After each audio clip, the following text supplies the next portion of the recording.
예, 포프입니다. 예전에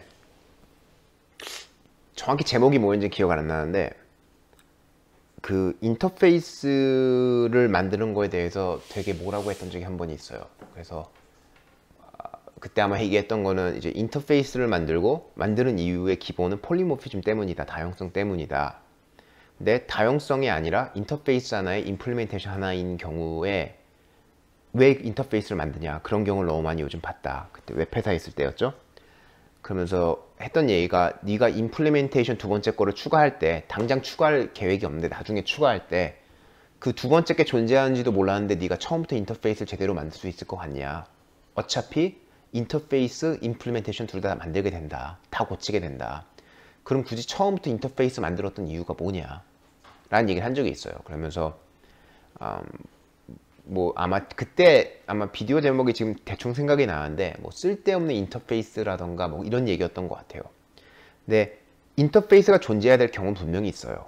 다용성을 유지하기 위해서가 전 주로라고 보는데, 이제 웹 쪽 기반으로 시작해서 아니면 최근에 익스트림 프로그래밍 쪽 기반으로 시작해서 모든 거를 인터페이스화 시키는 경우가 많았거든요. 그래서 그 두 가지 인터페이스화를 시켰던 이유 중에 가장 큰 두 가지가 다용성이 목적이 아니라 그냥 디펜던시 인젝션을 하기 위해서.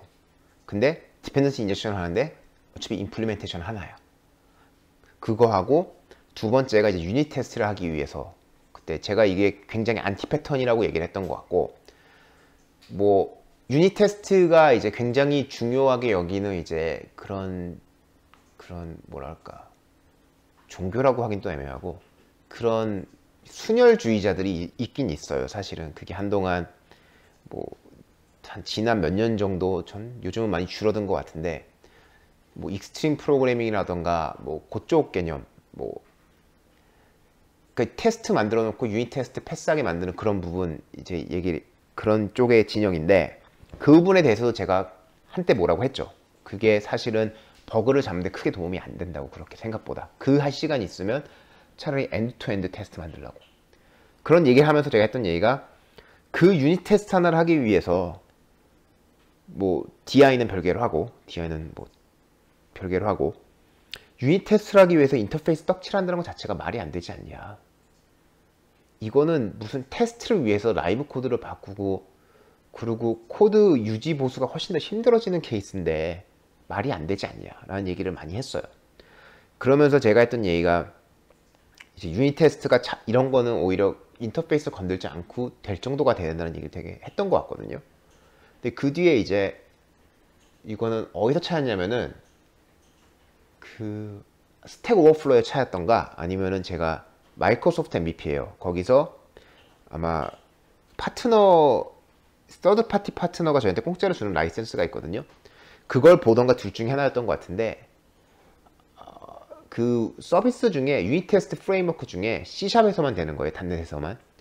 타입목이라고 있어요. TYPEMOCK, 타입목인데, 얘네가 하는 일이 그거라는 걸 제가 읽었어요. 아직 제가 써보진 못했어요. 언제 시간 되면 써봐야지 싶은데, 문제는 제가 아무리 이걸 써봐야 일단 회사 라이센스를 쓰려면 돈을 내고 써야 되고, 저 개인적으로만 쓸 수 있는 건데 회사에서 곧바로 쓸 수 있는 게 아니니까 당장은 내가 필요하지도 않고, 아직 보진 못했어요. 대충 문서만 읽어본 게 전부인데, 이 문서가 사실이라면 얘네는 코드 하나도 바꾸지 않고 유닛 테스트 짤 수 있다라고 얘기를 해요. 그러니까 지금 있는 코드에서 무슨 클래스나 이런 게 있겠죠. 그러면은 그거를 그냥 뭐 인터페이스 만들어 갖고 먹 오브젝트 만들어 갖고 돌려놓고 막 이런 게 아니라, 현재 존재하는 클래스 구조에서 이거를 곧바로 워킹 오브젝트를 만들 수 있다는 식으로 얘기를 해요. 뭐 단넷이라는 제한이 있고, 뭐 그런 거 보면 컴파일 도중에 뭔가 어떤 일을 해갖고 분명히 그런 일을 만들 수는 있겠다고 생각을 하죠. 그래서 그거를 보고 나서 느꼈던 게 뭐냐면, 이게 정말 제대로 된 유닛 테스트가 되겠구나. 정말 유닛 테스트가 필요한 경우는 있어요. 근데 지금 우리가 쓰고 있는 웹 쪽에서 말하는 유닛 테스트 자체가 좀 말이 안 되는 것 같다고 생각을 하는데, 뭐 그 전에 얘기했지만 결과적으로는 테스트를 짜는 사람과 프로그램 짜는 사람은 별도여야 되는데, 뭐 그 익스트림 프로그램 쪽에서 했던 얘기는 주로 프로그래머가 테스트를 짜놓고 뭐 거기다 이제 뭐 이거저거 한다는 식으로 많이 해놔서 실제 많은 회사에서 그러고 있고, 그 부분이 문제가 있었는데 정필요한 유닛 테스트는 있죠, 당연히. 근데 그게 100% 커버리지 이건 말이 안 된다고 전 보고, 80% 커버리지 이건 말이 안 되고. 그래서 그런 유닛 테스트가 필요할 때 인터페이스 안 만들고 할 수 있는 방법이 나왔다는 걸 듣고 나서 이게 누가 이 회사를 운영하는지도 모르겠고 누가 이걸 만들었는지도 모르겠지만 제정신 박힌 애가 있었구나, 그 생각을 했어요. 그리고 이게 아마 뭐 소스 코드가 있으면 불가능한 건 사실 없죠. 소스 코드 바꿔 컴파일하면 되는 거니까. 근데 이제 단넷이라는 것 자체가 MSIL 수준으로 그냥 컴파일만 하는 거기 때문에 그거를 바꿔놓는 것만으로 당연히 비해비면 바꿀 수 있을 거고. 그래서 그런 식으로 이제 만들어서 가능하구나. 그러면 단넷에서 이게 가능했다면 분명히 다른 언어도 가능해야겠구나 라는 생각을 했는데, 제가 뭐 다른 언어를 제대로 보진 않았지만 이런 게 있다는 얘기는 들은 적이 별로 없어요. 그냥 유닛 테스트 프레임워크 있던 것들, 인터페이스 떡칠해 갖고 해야 되는 것들, 그렇게 하라고만 얘기 들었고, 그게 올바른 방법이야. 근데 인터페이스하고 임플리멘테이션이 하나씩이면 그걸 만들면 말이 안 되지 않아? 그래도 유닛 테스트가 더 중요해. 이런 식으로 이상하게 갔던 사람도 있죠. 그래서 다행이라고 생각을 하고, 기회가 되면 저도 언젠가는 한번 테스트를 해볼 생각이에요. 타임먹이라고. 혹시라도 해보신 분이 있다면 좀 대답을 좀 알려줬으면 좋겠어요. 뭐 어떤 문제가 있는지.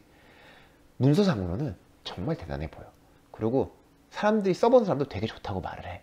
근데 제가 안 써봐서 모르는 거죠, 과연 어떤 문제가 있는지는.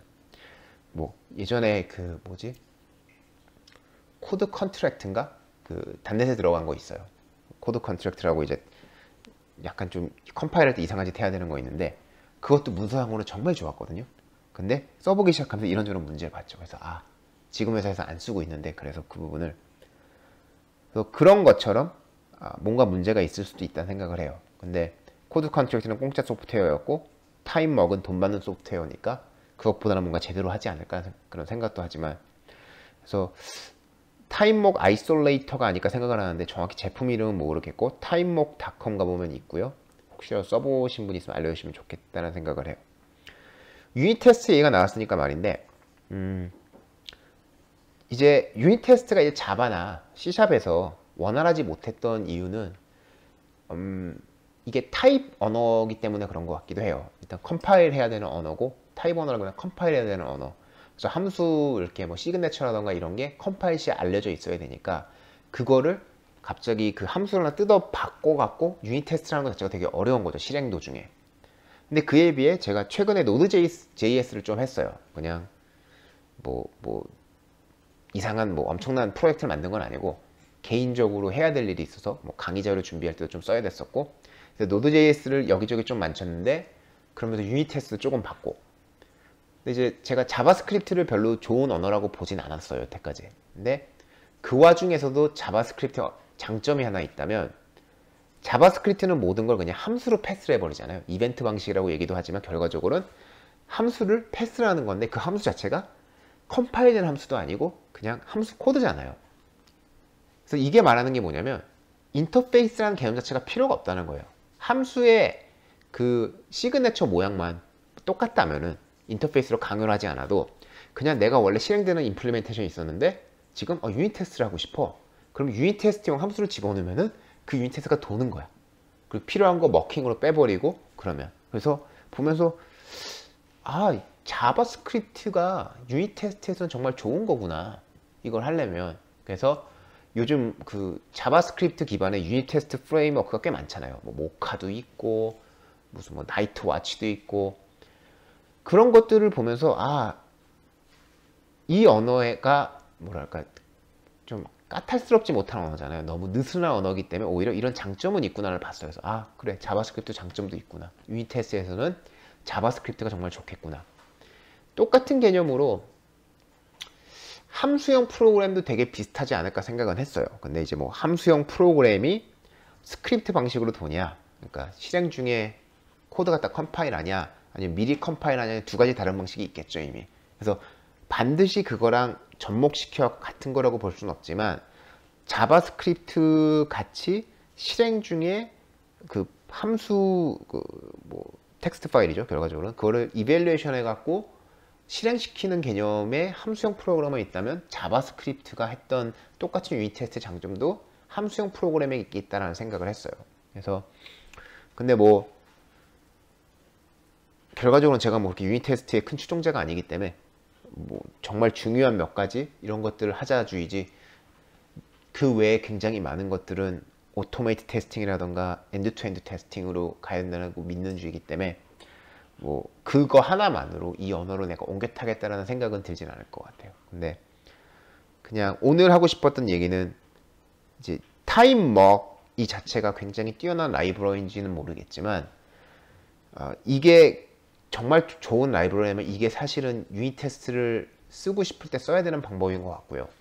왜냐면 쓸데없이 오버 아키텍처 할 필요가 없잖아. 인터페이스 모두 다 만들 필요도 없고 있는 코드 뜯어 고쳐하고 이상한 일 할 일도 없고.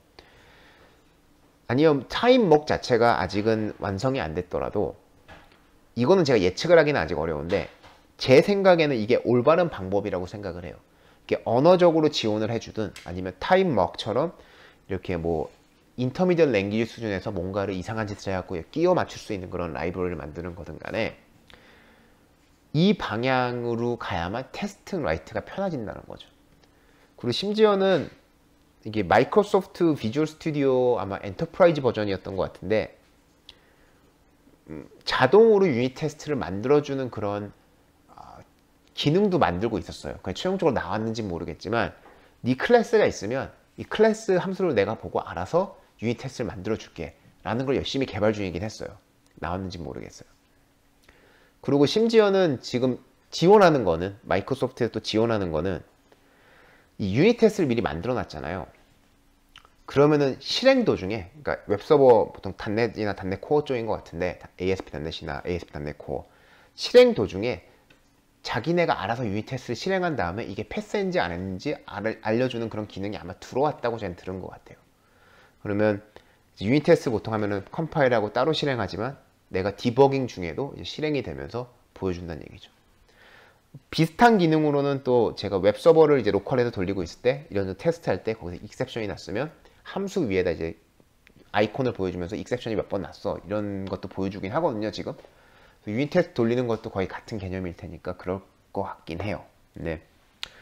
이 굉장히 많이 손으로 해야 됐던 그 많은 일들이 툴로 해결이 되고 있다는 얘기를 하고 싶은 거예요. 그리고 이 컴퓨터 업계가 대부분 그래요. 새로운 아이디어가 나왔을 때 당연히 언어적인 지원도 적고 뭐 이것저것 적기 때문에 사람들은 손코딩을 많이 해야 돼요. 뭐 마이크로 서비스도 당장 그런 모습이고. 근데 이게 어느 정도 정립이 돼가는 프로세스면은 이렇게 뭐라 그럴까 프로그래머 플로우, 그러니까 개발 플로우를 되게 잘 보는 회사들이 그걸 툴로 제대로 만들기 시작을 해요. 그게 이제 당연히 마이크로소프트가 개발 툴이 뛰어난 이유가 그런 부분이고, 뭐 다른 거는 허접한 것도 있지만 마이크로소프트 개발 툴 하나만은 뭐 최고인 것 같아요. 아직도. 그래서 그런 식으로 들어오게 되면은 이제 여태까지 손코딩 하던 사람들이 손코딩 하면서 난 이런 거 할 줄 알아 라고 했던 부분이 이제 사라지는 거죠. 누구나 다 가져가는 거니까. 그럼 이제 처음에 이 분야를 창시하고 정말 뭔가 선구적으로 끌고 왔던 사람들은 그만큼 많은 스트릿 크레딧을 얻을 거고, 중간에서 그냥 따라가면서 이게 맞는 거래라고 손코딩 했던 사람들은 어찌 보면은 뭐 실제 잘하는 사람들도 있지만 굉장히 많은 사람이 시간 낭비를 되게 많이 했을 것 같아요. 그냥. 그래서 어떤 제품이든 얼리 어답터도 있지만 가장 혜택을 많이 보는 건 한 중간 어답터가 아닐까. 그래서 전 그 생각을 하고 있고, 그래서 아마 유닛 테스트라던가 그런 것도 점점 그쪽으로 옮겨가기 시작을 예측은 못했고 옮겨가는 게 맞다고 봐요. 이런 식으로 좀 자동화가 되고 내가 쓸데없는 잡코딩 안 해도 되고. 마이크로 서비스도 이제 넷플릭스가 굉장히 크게 만들었던 것 같은데 걔네들은 굉장히 많은 손코딩 했거든요. 그거 회사에서 하려면 규모 웬만큼 크지 않는 이상 정말 힘들어요. 그리고 오히려 속도가 늦게 나오는 경우가 더 많아요. 왜냐면 여러 서버가 얘기를 해야 되니까. 스케일이 그만큼 안 되는데 마이크로 서비스 한다는 것 자체가 위험한 일이기도 하죠. 근데 예전에 WCF가 잠시 시작을 했다가 지금은 WCF가 점점 외면받고 있으니까 그 일이 안 일어나고 있지만, 이런 것도 결과적으로 언어적인 측면이라던가 다른 프레임워크적인 측면에 점점 많아질 일일 것 같아요. 아니면은 지금 이미 뭐 애저 펑션이라던가 아마존 람다 이런 부분에서도 이거를 지원하지만 아직은 완성된 상태는 아니고, 그것도 이제 점점 이런 새로운 패러다임을 지원하는 쪽으로 툴 지원 자체가 점점 잘 되면은 개발자는 개발에 집중할 수 있는 거죠. 설치가 아니라. 그렇게 생각을 해요. 뭐 얘기다 여기까지 왔지? 결과적으로는 타임먹 혹시 써보신 분 있으면 알려주세요. 제가 너무 궁금해요. 그리고 유닛 테스트, 이걸 처음 보는 비디오시면 유닛 테스트에 대해서 제 다른 비디오들 있으니까 그 유닛 테스트 한번 찾아보시길 바래요. 제가 하려고 했던 말이 뭔지. 그 정도면 될 것 같고, 예, 보표였습니다.